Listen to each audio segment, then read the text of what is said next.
الحمد لله رب العالمين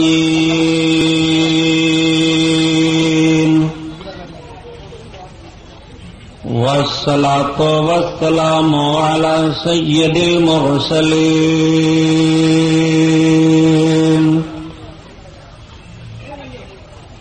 وعلى آله الطاهرين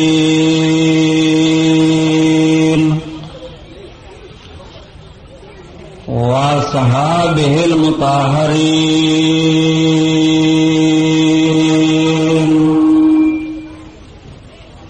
وابنه الغوث العظم الجيلاني محي الدين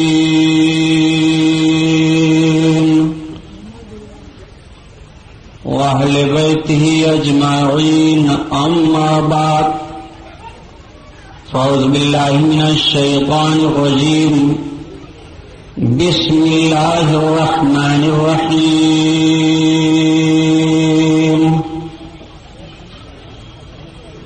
قال الله تعالى في القرآن العظيم والفرقان الحميد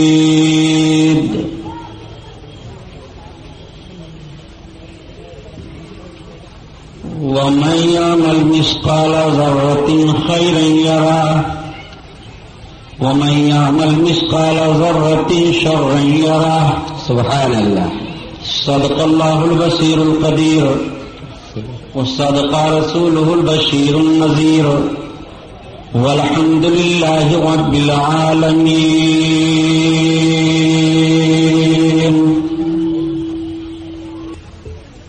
لائق رشد احترام علماء اہل سنت، قابل قدر سامعین حضرات، آئیے ہم اور آپ سب سے پہلے اپنے اور ساری کائنات کے مرکز عقیدت حضور رحمت للعالمین شفیع المذنبین رسول گرامی وقار محبوب پروردگار دونوں عالم کے مالک و مختار حضور محمد الرسول اللہ صلی اللہ تعالی علیہ وسلم کے دربار پر انوار میں درود شریف کا نذرانہ پیش فرمائیں. پڑھیے بلند آواز سے اللهم صل على سيدنا مولانا صلی اللہ علیہ نبی علیہ صلی اللہ تعالی علیہ وسلم صلاۃ و سلام علیک یا رسول اللہ صلی اللہ علیہ وسلم. حضرات، نعت پاک رسول صلی اللہ تعالی علیہ وسلم سے محفل کا آغاز ہو. اعلی حضرت عظیم البرکت آیت من آیات اللہ معجزۃ من معجزات رسول اللہ امام احمد رضا خان علیہ رحمت و رضوان کی مقدس نعت پاک، اس کے کچھ اشعار ہوں گے اور پھر انشاءاللہ تعالی بات آگے بڑھ جائے گی. سرتابہ قدم ہے تنے سلطان زمن پھول، سرتابہ قدم ہے تنے سلطان زمن پھول، لب پھول دہن پھول بدن پھول ذقن پھول، ان کعبے ہمارے تو ہلائے نہیں ہلتا، ان کا بھی ہمارے تو ہلائے نہیں ہلتا،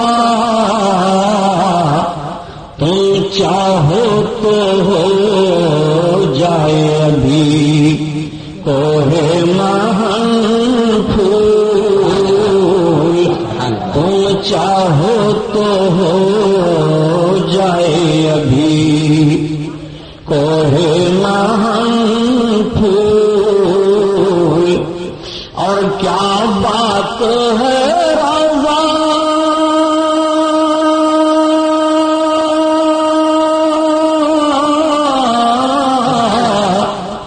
اس چمنستان کرم کی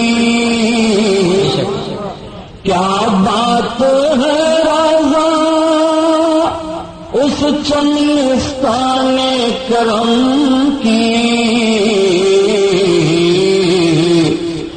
زہرا ہے کئی جس میں حسین و حسن پھول، زہرا ہے کئی جس میں حسین و حسن پھول۔ نبی کونین صلی اللہ تعالی علیہ وسلم نے ارشاد فرمایا کہ حسن اور حسین یہ میرے دونوں پھول ہیں جنت کے۔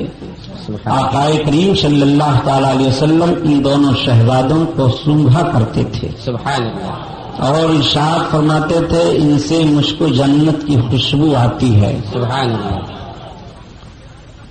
حضرت امام حسن رضی اللہ تعالیٰ عنہ سرکار کے سر پاک سے لے کر کے اور سینے پاک تک مشابہ تھے، اور وہاں سے لے کر کے پھر پاؤں شریف تک حضرت امام حسین آپ کی شبیہ تھے، بے شک۔ دونوں بھائی کھڑے ہو جاتے تو مکمل شبیہ مصطفیٰ دکھائی دیتے۔ سبحان اللہ۔ نبی کونین صلی اللہ تعالی علیہ وسلم کو ان دونوں سے بڑا پیار تھا، بے شک۔ یہ نواسے ہیں آپ کے، آپ سنتے آئے ہیں کہ حضرت امام علی مقام رضی اللہ تعالی عنہ آقائے کریم صلی اللہ تعالی علیہ وسلم کے پشت انور پر سوار ہو جاتے تھے، بے شک۔ اور کس حالت میں؟ نماز کی حالت میں۔ میرے آقا نماز ادا کرتے ہوتے اور امام سرکار کے پشت انور پر سوار ہوتے۔ غور فرمائیے، محبت کا عالم۔ بلکہ یہاں تک روایتوں میں باتیں موجود ہیں کہ جب سرکار سجدہ میں ہوتے تو آقا کے پاؤں شریف کے بیچ سے حضرت امام حسین دوسرے سمت نکل جاتے، لیکن کبھی بھی نبی کونین نے اپنے شہزادے کے تعلق سے منع نہیں فرمایا تھا کہ فاطمہ جب میں نماز پڑھنے لگوں تو ان دونوں کو روکو، ایسی حرکت نہ کریں، نہیں۔ حضرت امام حسین امام حسن کو آقا اپنی گود میں لے لیتے تھے اور لے کر کے ان کے رخسار ولایت کا بوسہ لیا کرتے تھے، سبحان اللہ، اور فرمایا کرتے تھے فاطمہ ان کو رونے نہ دو، ان کے رونے سے مجھے تکلیف ہوتی ہے۔ اب آپ غور فرمائیے کہ حضرت فاطمہ زہرا کی گود میں امامین کریمین اگر روئیں تو نبی کونین صلی اللہ تعالی علیہ وسلم کو تکلیف ہوتی ہے، اور کربلا کے میدان میں امام کے آنسو گرے ہوں گے تو کیا نبی کو تکلیف نہیں ہوئی ہے؟ کیا نبی کونین صلی اللہ تعالی علیہ وسلم کو ایذا نہیں پہنچی ہے؟ میرے آقا ارشاد فرماتے ہیں امام حسین کو دیکھتے ہوئے کہ حضرت یحییٰ علیہ السلام کے قتل پر ان کے بدلے میں 70,000 قتل کیے گئے تھے، اور میرے اس بیٹے کے شہید ہونے پر 70,000 اور 70,000 مارے جائیں گے، بے شک۔ نبی کونین صلی اللہ تعالی علیہ وسلم یہ کیسی خبر دے رہے ہیں؟ آقا صلی اللہ تعالی علیہ وسلم یہ کیا ارشاد فرما رہے ہیں؟ باب عالی مقام کی شہادت ابھی بعد میں ہوگی، اور شہادت کی خبر اور آپ کے شہادت کے بدلے میں جتنے مارے جائیں گے اس کی خبر نبی کونین آج دے رہے ہیں۔ اس سے بھاری اور ثبوت چاہیے علم غیب کا؟ اللہ کے حبیب صلی اللہ تعالی علیہ وسلم نے شہادت کا پورا نقشہ بیان فرما دیا۔ ارشاد فرماتے ہیں اللہ کے رسول، میری سنت کو سب سے پہلے جو بدلے گا وہ بنو امیہ کا ایک لڑکا ہوگا، وہ میری سنت کو سب سے پہلے تبدیل کرے گا، میری سنت کو سب سے پہلے بدلے گا۔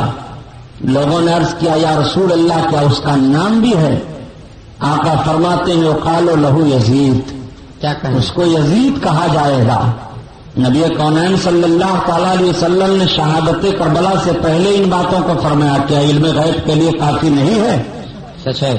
اللہ کے رسول صلی اللہ علیہ وسلم نے اپنی سنت بدلنے والے کے نام تک کی وضاحت فرما دی۔ نبی کونین صلی اللہ تعالی علیہ وسلم اس کے نام تک کو بیان کر رہے ہیں کہ اس کو یزید کہا جائے گا، بنو امیہ کا ایک فرد ہوگا، ایک لڑکا ہوگا جو میری سنت کو سب سے پہلے بدلے گا۔ نبی کونین صلی اللہ تعالی علیہ وسلم کے سنت ہی کو تو وہ بدل رہا تھا امام علی مقام کھڑے ہوئے، اسلام کا چہرہ مسخ کر رہا تھا امام علی مقام کھڑے ہوئے۔ یزید کا جرم کیا تھا کہ جس بنیاد پر حضرت امام حسین رضی اللہ تعالیٰ عنہ کو کربلا کے میدان میں ان ساری دقتوں کا سامنا کرنا پڑا، یزید کا سب سے بڑا جرم یہ تھا کہ وہ کبھی نماز پڑھتا تھا، کبھی نہیں پڑھتا تھا۔ اس کا جرم یہ تھا کہ وہ گانے سنتا تھا، اس کا جرم یہ تھا کہ وہ شراب پیتا تھا، اس کا جرم یہ تھا کہ وہ کوئی بھی گناہ کرنے میں جھجک نہیں محسوس کرتا تھا، بلا خوف و خطر گناہ کا مرتکب ہو جاتا تھا، فاسق تھا، فاجر تھا، گناہگار تھا۔ حضرت امام علی مقام رضی اللہ تعالیٰ عنہ دن اور رات میں 3000 رکعت نماز نفل فرض کے علاوہ پڑھتے تھے۔ سبحان اللہ۔ حضرت امام حسین نے 25 حج پیدل کیا تھا۔ سبحان اللہ۔ اب آپ سوچو کہ ایک مرتبہ کوئی فرض حج ادا کر لے تو اس کا مرتبہ کیسا ہوتا ہے، اور نبی کونین صلی اللہ علیہ وسلم کے نواسے نے 25 مرتبہ پیدل حج کیا تھا، وہ حضرت امام حسین ہیں۔ اتنا مقدس ہاتھ اور اتنا پاک ہاتھ ایسے باطل اور گنہگار کے ہاتھ پر کیسے چلا جاتا؟ ایک انسان خود سوچنے پر مجبور ہے۔ بہرحال یہ ساری باتیں تو ہوئی، لوگوں نے سمجھا تھا اور یزید کے حامیوں نے تصور کیا تھا کہ امام حسین کو شہید کر دینے پر یزید کے راستے سے رکاوٹ کے سارے کانٹے دور ہو جائیں گے، لیکن قتل حسین اصل میں مرگ یزید ہے۔ اسلام زندہ ہوتا ہے ہر کربلا کے بعد۔ امام علی مقام کی شہادت کے بعد بجائے اس کی حکومت مضبوط ہونے کے اس کی حکومت کے پائے اور اکھڑنے لگے۔ کیا کہنے بجائے اس کے قانون کو مضبوطی ملنے کی اس کو ذلت و رذالت کا سامنا اور کرنا پڑا۔ امام علی مقام کی شہادت کے بعد یزید کو دمشق کی سرزمین پر سب سے زیادہ جن دقتوں کا سامنا کرنا پڑا ہے وہ تاریخ گواہ ہے کہ جس دن سے دمشق کی سرزمین پر امام حسین کا کٹا ہوا سر پہنچا تھا اور دمشق کے لوگوں نے دیکھا تھا، اسی دن سے گھر گھر میں ماتم ہو گیا تھا، اور تمام بچے عورتیں سب رو کر کے یزید کو برا بھلا کہہ رہے تھے۔ یزید کے تعلق سے کوئی خوش فکری میں نہیں تھا، اور نہ یزید کے تعلق سے کسی کو کوئی حوصلہ رہ گیا تھا، بلکہ جو جہاں ہوتا وہی لان تان کرتا رہتا، وہی برا بھلا کہتا رہتا۔ یزید کی نیند حرام ہو گئی اطمینان کے ساتھ دمشق کی سرزمین پر امام حسین رضی اللہ تعالیٰ عنہ کی شہادت کے بعد یزید ظالم نے حضرت امام زین العابدین رضی اللہ تعالیٰ عنہ کو بلوایا، اور بلوانے کے بعد کہا کہ علی ابن حسین یہ بتاؤ کہ تمہارے باپ حق پر تھے کہ میں حق پر ہوں؟ حضرت امام زین العابدین نے ارشاد فرمایا میرے باپ حق پر تھے۔ کہا آپ کے باپ حق پر ہوتے تو فتح آپ کے باپ کو ملتی۔ آپ نے فرمایا میرے باپ جنگ کرنے نہیں آئے تھے کہ جو فتح و شکست کا معاملہ ہوتا، میرے باپ کو تم لوگوں نے مہمان بنا کر کے بلایا تھا۔ کوفہ والوں نے میرے باپ کے ساتھ دھوکہ کیا ہے، اور دھوکہ دھڑی کے ساتھ کسی کو قتل کر دینا یہ کامیابی کی دلیل نہیں ہوتی ہے۔ دنیا اس دھوکے باز کے دھوکے کی تاریخ کو پڑھتی رہے گی اور قیامت تک لعنت ملامت کرتی رہے گی۔ یہی تمہاری شکست ہے اور یہی میرے باپ کی جیت ہے۔ سبحان اللہ۔ اس نے کہا دیکھو اگر تمہارے باپ حق پر ہوتے تو رب کی طرف سے ایسا نہ ہوتا۔ حضرت امام زین العابدین نے فوراً دلیل قائم کی۔ ارشاد فرماتے ہیں دیکھو کسی پر کوئی مصیبت نہیں آتی ہے، جس کو اللہ نے لکھ دیا ہے وہی اس پہ اوپر مصیبت آئے گی، اور جتنی مصیبت اس نے لکھ دیا ہے اتنی مصیبت آ کر کے رہے گی۔ تم یہ سمجھتے ہو کہ ہم کامیاب ہو گئے، لیکن تمہاری عاقبت میرے باپ کے خون سے برباد ہو گئی۔ تم نے اپنے ہاتھوں کو میرے باپ کے خون میں رنگین کر لیا، نہ تو تمہاری حکومت مضبوط ہو سکتی ہے اور نہ تم کامیاب ہو سکتے ہو۔ دنیا تم پر لعنت و ملامت بھیجتی رہے گی، اور دنیا میرے باپ کے ظلم پر افسوس کرتی رہے گی اور خراج عقیدت پیش کرتی رہے گی۔ یہی میرے باپ کی جیت ہے۔ بے شک۔ حضرت امام زین العابدین کے سامنے خاموش ہوا۔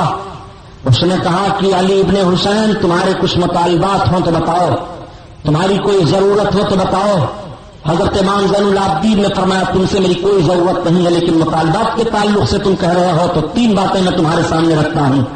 ایک بات تو یہ ہے کہ میں دمشق کے جامع مسجد میں تقریر کروں گا، اور دوسری بات یہ ہے کہ میرے باپ کے قاتلوں کو میرے حوالہ کر دو، میں انہیں قتل کروں گا، اور تیسری بات یہ ہے کہ میں مدینہ طیبہ جانا چاہتا ہوں۔ یزید نے کہا ٹھیک، اس میں سے تو 2 باتیں میں اسی وقت منظور کرتا ہوں. جامع مسجد میں تقریر کرنے کے لیے آپ کو اجازت ہے. مدینہ طیبہ میں آپ کو پورے قافلہ کے ساتھ روانہ کر دوں گا، لیکن آپ کے باپ کے قاتلوں کو حوالہ کرنے میں مجھے دقت ہے. پھر بھی میں پتہ لگاتا ہوں کہ سر امام کو کربلا کی سرزمین پر کس نے تن سے جدا کیا تھا، اس کو آپ کے حوالے کر دیا جائے. دیکھو امام حسین کی جیت ہو گئی کہ نہیں؟ کیا کہ انتقامی صورت دشمن ہی کی طرف سے پیدا ہو گئی. اس نے اعلان کیا کہ کس نے حسین ابن علی کا سر تن سے جدا کیا تھا. سب انکار کر رہے ہیں. کیا کہ نہ تو شمر بول رہا ہے، نہ تو سنان بول رہا ہے، نہ تو خولی بول رہا ہے، نہ حرملہ ابن کاہل بول رہا ہے، نہ عمرو ابن سعد بول رہا ہے. کوئی اقرار نہیں کر رہا ہے کہ ہم نے سر امام کو تن سے جدا کیا. سب انکار کر رہے ہیں میں نے نہیں مارا ہے. وہ کہہ رہا ہے میں نے نہیں مارا ہے. یزید نے کہا جب مارنے والوں کا تعین نہیں ہو پا رہا ہے تو قاتلوں کو حوالہ کرنے سے میں مجبور ہوں. البتہ آپ چلیے، آپ کو جامع مسجد میں تقریر کرنے کی اجازت دی جا رہی ہے. چنانچہ جمعہ کا دن تھا. مؤذن جیسے اذان دیتا ہے مسجد کھچا کھچ بھر جاتی ہے نمازیوں سے. امام حسین کا بیٹا کربلا کی سرزمین سے جو لٹا پھٹا گیا ہے دمشق کے جامع مسجد میں مسلح امامت پر کھڑا ہو رہا ہے یزید کے سامنے. یہی امام حسین کی جیت ہے اور یہی یزید کی شکست ہو گئی. امام حسین کا لڑکا کھڑے ہو کر کے جب بیان دینا شروع کرتا ہے، یہ لوگوں یہ بتاؤ آج جمعہ کا دن ہے، ابھی مؤذن اذان دے رہا تھا، کس کے نانا کا نام لیا جا رہا تھا، کس کو محمد رسول اللہ کہا جا رہا تھا. دنیا میں کون ہے میرے باپ حسین کے علاوہ جو نبی کا نواسا ہو؟ تو جامع مسجد دمشق کے لوگوں مسلیوں کی آنکھیں بھیگ جاتی ہیں. ایک کوہرام برپا ہو جاتا ہے. فوراً یزید نے اشارہ کیا مؤذن کو کہ دوبارہ اذان دو. جب مؤذن دوبارہ اذان دینے کے لیے کھڑا ہوتا ہے اور جیسے اس نے کہا اشہد ان لا الہ الا اللہ و اشہد ان محمدن عبدہ و رسولہ پڑھتے ہوئے جیسے اذان کے کلمات پڑھتا ہے کہ اشہد ان محمد رسول اللہ، حضرت امام عالی مقام کے شہزادے امام زین العابدین مؤذن سے کہتے ہیں ٹھہر جا. مؤذن ٹھہر جاتا ہے. آپ کہتے ہیں ایک دمشق کے جامع مسجد میں آنے والے لوگوں میں آپ سے پوچھنا چاہتا ہوں، آج 1 ہفتہ کا عرصہ گزرا ہے. آج ہی کا وہ دن تھا کہ میرے باپ کو کربلا کی سرزمین پر شہید کیا گیا. آج ہی کا وہ دن تھا کہ میرے باپ کے حلق پر خنجر پھیرا گیا ہے. آج ہی کا وہ دن تھا کہ میرے باپ کے حلق پر چھری چلا کر کے خون بہایا گیا کربلا کی سرزمین پر. آج ہی کا دن ہے کہ میں تمہارے سامنے کھڑا ہوں. بتاؤ محمد کسے کہا جا رہا ہے؟ کس کے نانا کا نام لیا جا رہا ہے؟ سارے لوگوں نے ہاتھ اٹھا کر کے کہا حسین ابن علی زندہ باد، حسین ابن علی پائندہ باد. حسین ابن علی آپ پر ظلم ہوا ہے، یزید نے ظلم کیا ہے، ہم اس کی مخالفت کرتے ہیں. نہ جانے کتنے لوگوں کی روتے روتے ہچکیاں بچ جاتی ہیں. حضرت امام عالی مقام کے شہزادے نے بھری مسجد میں یزیدیوں کو للکارا اور للکارتے ہوئے فرمایا کہ خبردار تمہیں ایسا نہیں کرنا چاہیے جس طرح سے تم لوگوں نے اپنی عاقبت کو برباد کر لی ہے. اب رونے سے کیا ہوگا؟ اب تو تمہیں قیامت تک رونا پڑے گا. اب تمہارے رونے دھونے سے کوئی فائدہ نہیں ہوگا. جب تمہیں رونا تھا تب تم نہیں روئے ہو. تم نے آل رسول کو کربلا کی تپتی ہوئی ریت پر رلایا ہے. تمہیں قیامت تک سکون نہیں ملے گا. حضرت امام زین العابدین رضی اللہ تعالیٰ عنہ تھے. اس بیان سے دمشق میں ایک ہنگامہ برپا ہو جاتا ہے. امام زین العابدین نکلے. یزید نے جانے کا انتظام کیا. حضرت امام زین العابدین رضی اللہ تعالیٰ عنہ پورے قافلہ کے ساتھ نعمان بن بشیر کی قیادت میں دمشق سے روانہ مدینہ طیبہ کے لیے ہو جاتے ہیں. یہ وہی لٹا پٹا قافلہ ہے. یہ جب مدینہ طیبہ کی طرف سے کربلا کی طرف چلا تھا تو امام حسین تھے. جب کربلا کی طرف چلا تھا تو حضرت علی اصغر تھے. جب کربلا کی طرف چلا تھا تو علی اکبر جوان بیٹے تھے. جب کربلا کی طرف چلا تھا تو حضرت قاسم تھے. جب کربلا کی طرف یہ جوان قافلہ نورانی چلا تھا تو تمام اہل بیت اطہار تھے، تمام لوگ تھے. لیکن آج یہی لٹا پٹا قافلہ اب کوفہ سے دمشق اور دمشق سے مدینہ طیبہ کی طرف جا رہا ہے. تو امام حسین کیا امام حسین تشریف فرما نہیں ہے. علی اکبر قاسم کی جوانی نہیں ہے. عباس علم دربار کی قیادت نہیں ہے. یہ لٹا پٹا قافلہ چلا جا رہا ہے. اور جب مدینہ الرسول کے قریب پہنچا ہے تو سنو مسلمانوں، جیسے مدینہ والوں کو پتا چلا حسین ابن علی کا لٹا ہوا قافلہ آ رہا ہے، پورے مدینہ کے لوگ باہر نکل آئے ہیں. عورتوں کی چیخیں بلند ہو جاتی ہیں. بچے اپنے ماؤں کی گودوں سے اچھلنے لگتے ہیں. اے ماں ہمیں اس قافلے کو دکھا دو جس قافلے میں حسین گئے تھے اب نہیں ہیں. اس قافلے کو دکھا دو جس قافلے میں علی اکبر گئے تھے اب نہیں ہیں. اس قافلے کو دکھا دو جس قافلے میں عباس گئے تھے اب نہیں ہیں. اس قافلہ کو دکھا دو جس قافلہ میں طاقتی بھی سکینہ آ رہی ہیں، اس قافلہ کو ہمیں دکھا دو جو لٹا پٹا قافلہ آ رہا ہے، بچے ماؤں کی گودوں میں تڑپ جاتے ہیں، ماؤں کی آنکھیں بھیگ جاتی ہیں، یہ بھیڑ لگ جاتی ہے مدینہ طیبہ والوں کی، روتے ہوئے حضرت امام زین العابدین اپنے نانا جان کی قبر انور پر حاضر ہوتے ہیں اور ساری داستان عرض کرتے ہیں، یا رسول اللہ ہمیں ملاحظہ فرمائیے ہم کس طرح لٹ کر کے آئے ہیں، یا رسول اللہ ہم کس طرح کٹ کر کے آئے ہیں، یا حبیب اللہ ہمارے حال زار پر آپ رحم فرمائیے میرے آقا، دیکھیے ہمارا حال کیا ہے، یہی نبی کونین تو ہیں کہ جب نبی کی بارگاہ میں کوئی فریاد پیش کرتا تھا تو نبی کونین مچل جاتے تھے، اس کی فریاد کو پہنچا کرتے تھے۔ کیا حضرت امام زین العابدین کی فریاد کو نبی نہیں سن رہے ہیں؟ خدا کی قسم سن رہے ہیں۔ نبی کونین کے سننے کا حال تو یہ ہے کہ اللہ کے حبیب صلی اللہ تعالیٰ علیہ وسلم کو دنیا سے گئے جب 3 دن کا عرصہ گزرا تو ایک دیہات سے صحابی آئے، حضرت علی بیٹھے ہوئے تھے، حضرت علی سے پوچھ پڑے اے مولا کائنات یہ تو بتاؤ میں اللہ کے رسول سے ملنا چاہتا ہوں، وہ کہاں ملیں گے؟ تب تک حضرت علی رونے لگے، ارشاد فرماتے ہیں وہ دیکھو سامنے جو تم قبر انور دیکھ رہے ہو، اسی قبر انور میں آج 3 دن کا عرصہ ہوا اللہ کے حبیب تشریف فرما ہیں، میرے سرکار آرام فرما رہے ہیں، اس دنیا سے چلے گئے۔ وہ صحابی چیخ مار کر کے رو پڑتے ہیں اور عرض کرتے ہیں یا رسول اللہ اب ہم کہاں جائیں، ہم نے اپنے جان پر ظلم کیا ہے، ہم نے اپنے نفس پر بہت بڑا ظلم کیا ہے، یا رسول اللہ ہماری فریاد کون سنے گا؟ اور قبر انور کی مٹی کو اٹھا کر اپنے سر پر رکھتے ہیں، جب نبی کی بارگاہ میں فریاد کرتے ہیں تو قبر انور سے آواز آتی ہے فنودیا من قبرہ لقد غفر لک، کیا تیری بخشش ہو گئی، تجھے نجات کا پروانہ دے دیا گیا۔ نبی کونین صلی اللہ تعالیٰ علیہ وسلم کے دربار اقدس سے نجات کا پروانہ مل جاتا ہے، تبھی تو اعلیٰ حضرت عظیم البرکت فرماتے ہیں اے لوگوں نبی کی بارگاہ میں تم فریاد کرو تو نبی سن کیوں نہیں رہے ہیں؟ فریاد امتی جو کرے حال زار میں، کیا کہنے بہت فریاد امتی جو کرے حال زار میں، ممکن نہیں کہ خیر بشر کو خبر نہ ہو، خبر نہ ہو۔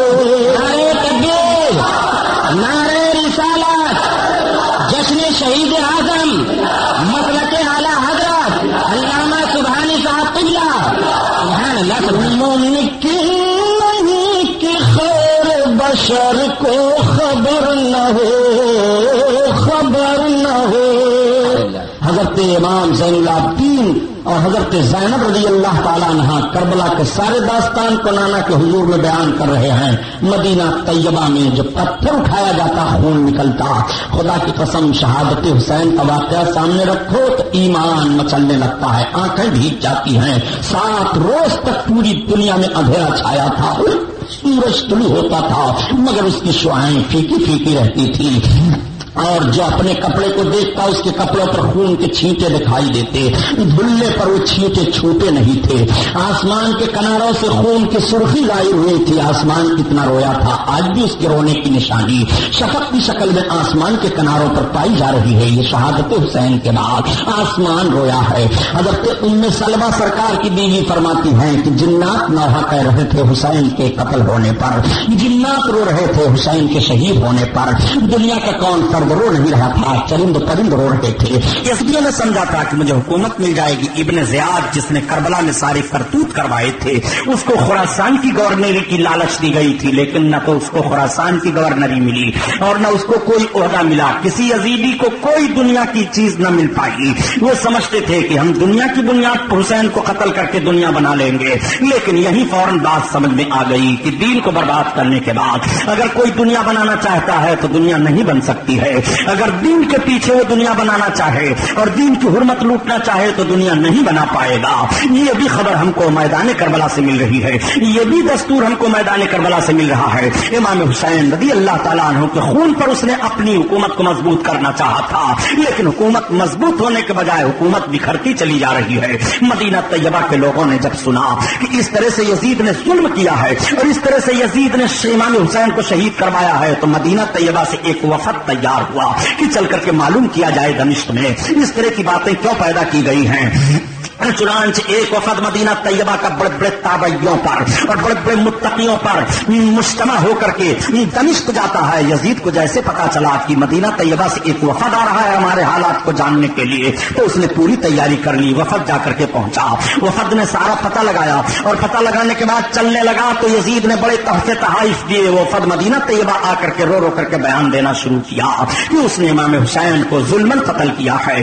امام حسین اس کے ہاتھ پر ہاتھ کیسے دے دے؟ وہ صحیح ہے نماز نہیں پڑھتا ہے, وہ صحیح ہے شراب کا عادی ہے, وہ صحیح ہے گانے سنتا رہتا ہے, وہ صحیح ہے کتوں اور بندروں کا کھیل دیکھتا رہتا ہے. یہ صحیح ہے, کتوں اور بندروں کے کھیل دیکھنے والے کے ہاتھ پر امام حسین ہاتھ کیسے دے دیتے؟ مدینہ طیبہ کے لوگ بکاؤ نہیں تھے, انہوں نے جو اپنی آنکھوں سے دیکھا تھا مدینہ طیبہ میں پوری حقیقت حال کو بیان کر دیا. اب مدینہ طیبہ کے لوگوں نے یزید کی بغاوت کر دی. میں آپ سے پوچھنا چاہتا ہوں جو خام خواہ ہوٹلوں پر بیٹھ کر کے یزید کے ہمنما بنتے ہیں اور کبھی یزید کی تعریفیں کیا کرتے ہیں, ان دجال ذہنوں کو سوچنا چاہیے تھا کہ امام حسین کی شہادت کے بعد یزید کی کوئی بغاوت نہ کرتا, لیکن امام حسین کی شہادت کے بعد پورے مدینہ طیبہ کے لوگ یزید کی بغاوت کر رہے ہیں اور یزید کی بیعت کو توڑ رہے ہیں. یہی سے پتا چل گیا کہ امام حسین نے جو تحریک چلائی تھی وہ صحیح تحریک ہے. امام حسین نے جو یزید کے خلاف کیا تھا وہ صحیح کیا تھا.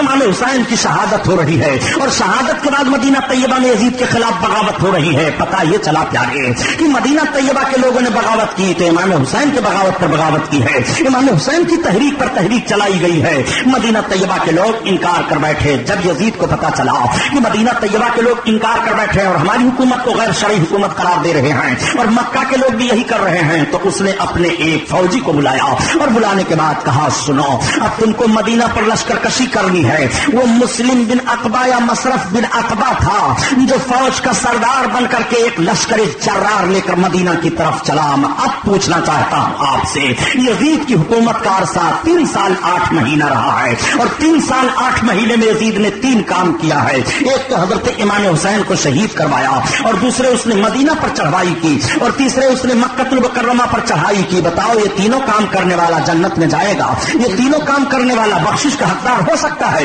یہ تینوں کام کرنے والا مغفرت کا مستحق ہو سکتا ہے؟ حدیث قسطنطنیہ تمہیں یاد نہیں ہے؟ نادانو تم غلط اس حدیث کو سمجھ رہے ہو, تمہارے باپ نہیں اس حدیث کو سمجھ پائیں گے. جب قسطنطنیہ کی جنگ ہوئی ہے تو یزید کی عمر 4 سال کی تھی اور 4 سال کا بچہ اس جنگ میں نہیں گیا تھا, اس لیے یزید کی خام خواہ کے لیے حمایت مت کیا کرو. حدیث قسطنطنیہ پیش کر کر کے نجد کی حرامی اولادوں سنو, تمہیں عقل نہیں ہے. نبی کونین صلی اللہ تعالی علیہ وسلم کے نواسے کے تعلق سے یزید نے اتنا خراب کام کیا تھا کہ دنیا کا کوئی انسان اتنا خراب نہیں کام کرے گا. نبی کونین ارشاد فرماتے ہیں کہ جہنم کا آدھا عذاب ساری دنیا کے جہنمیوں پر ہوگا اور جہنم کا آدھا عذاب حسین کے قاتلوں پر ہوگا. وہ اتنے برے ہیں اس لیے ان کی خام خواہ کے لیے حمایت مت کیا کرو. کیا علامہ سبحانی صاحب قبلہ سبحان اللہ سبحان اللہ. یزید کے تعلق سے معلومات کرنا چاہتے ہو؟ کربلا کے بعد اس نے کون کون کام انجام دیا؟ مدینہ طیبہ پر اس نے لشکر کشی کروائی. مدینہ طیبہ پر جب یزیدی فوج چڑھی ہے تو غسیل الملائکہ حضرت حنظلہ کے شہزادے حضرت عبداللہ فرماتے ہیں میں اپنے حمایتیوں کو لے کر کے نکل پڑا. جب میں نے سمجھا کہ آسمان سے اب پتھر کی بارش ہوگی تو میں باہر نکل پڑا, لیکن لشکر جرار تھا اس کے پاس, ہمارے آدمی مقابلہ نہ کر سکے. ان ظالموں نے مدینہ طیبہ کے لوگوں کو قتل کرنا شروع کیا. اور کتنے لوگوں کو قتل کیا؟ 10,000 سے زائد تابعیوں کو, اس میں صحابی بھی تھے اور تبع تابعین بھی تھے, اشراف تھے. 10,000 سے زائد لوگوں کو قتل کیا. 1,000 عورتوں کے ساتھ عصمت دری کی, ان کی آبرو کو لوٹا جس سے ناجائز بچے پیدا ہوئے. اس ظالم نے 3 دن تک مدینہ طیبہ کو اس طور پر حلال قرار دے دیا تھا. مسجد نبوی میں یہ ظالم داخل ہوئے اور داخل ہونے کے بعد جنت کی کیاری کے پاس اپنے گھوڑوں کو اور اونٹوں کو باندھتے تھے. ان کے اونٹ اور گھوڑے وہاں لید اور پیشاب کرتے تھے. آپ غور کرو کتنی بدتمیزیاں ان لوگوں نے کی ہیں.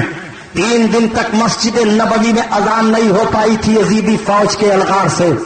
مسجد نبوی اللہ اکبر, وہ مسجد جس مسجد کے تعلق سے میرے آقا ارشاد فرماتے ہیں کہ اس مسجد میں کوئی 1 رکعت نماز پڑھے گا تو 50,000 رکعت نمازوں کا ثواب پائے گا. سبحان اللہ. جس مسجد میں 50,000 رکعت نمازوں کا ثواب ملے اس میں 3 دن تک آواز نہیں آ رہی ہے اذان کی. ایک تابعی حضرت سعید بن مسیب رضی اللہ تعالیٰ عنہ ہیں، وہ فرماتے ہیں کہ میں دیوانہ بن گیا تھا، یزیدی فوج مجھے پاگل سمجھ کر کے چھوڑ دیتی تھی، میں مسجد کے گوشہ میں بیٹھا رہتا تھا، اور جب اذان کا وقت آتا تو گنبد خضرا سے اذان کی آواز سنائی دیتی اور تکبیر کی آواز میں سنتا، اسی اقتدا میں نماز ادا کر لیا کرتا تھا۔ پتا چلا کہ نبی کونین کل بھی زندہ میرے سرکار قبر انور میں تھے، اور قیامت تک میرے سرکار قبر انور میں زندہ رہیں گے۔ سرکار کی وہی حیات ظاہری ہے جیسے پہلے تھی، وہی اب بھی ہے۔ تبھی تو اعلیٰ حضرت عظیم البرکت فرماتے ہیں کہ تو زندہ ہے واللہ، تو زندہ ہے واللہ، میرے چشم عالم سے چھپ جانے والے، چھپ جانے والے۔ مسجد نبوی میں 3 دن تک بے حرمتیاں اس طرح سے کی گئی ہیں، مدینہ طیبہ کی آبرو کو پامال کیا گیا ہے۔ نبی کونین ارشاد فرماتے ہیں جو مدینہ والوں کو ڈرائے گا اور جو مدینہ پر چڑھے گا لشکر کشی کر کے وہ جنت میں نہیں جائے گا۔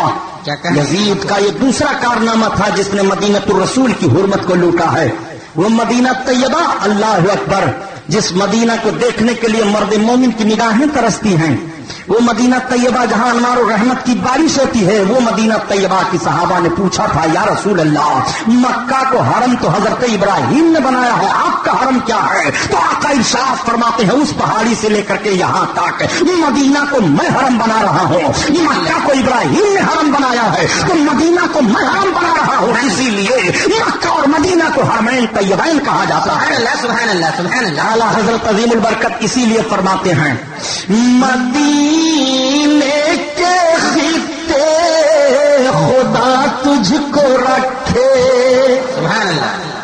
مدینے کے خطے خدا تجھ کو رکھے،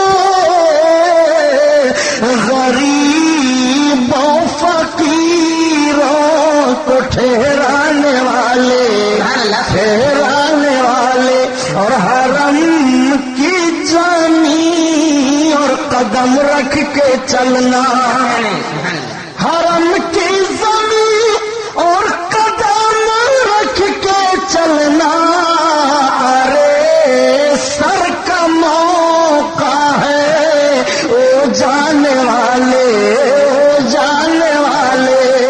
ایک عاشق کی آواز یہ ہے اور یزیدیوں کا پلان یہ ہے مدینہ برباد کر دیا جائے معاذ اللہ۔ مدینہ طیبہ کی اس طرح سے بے حرمتی ان نادانوں نے کی۔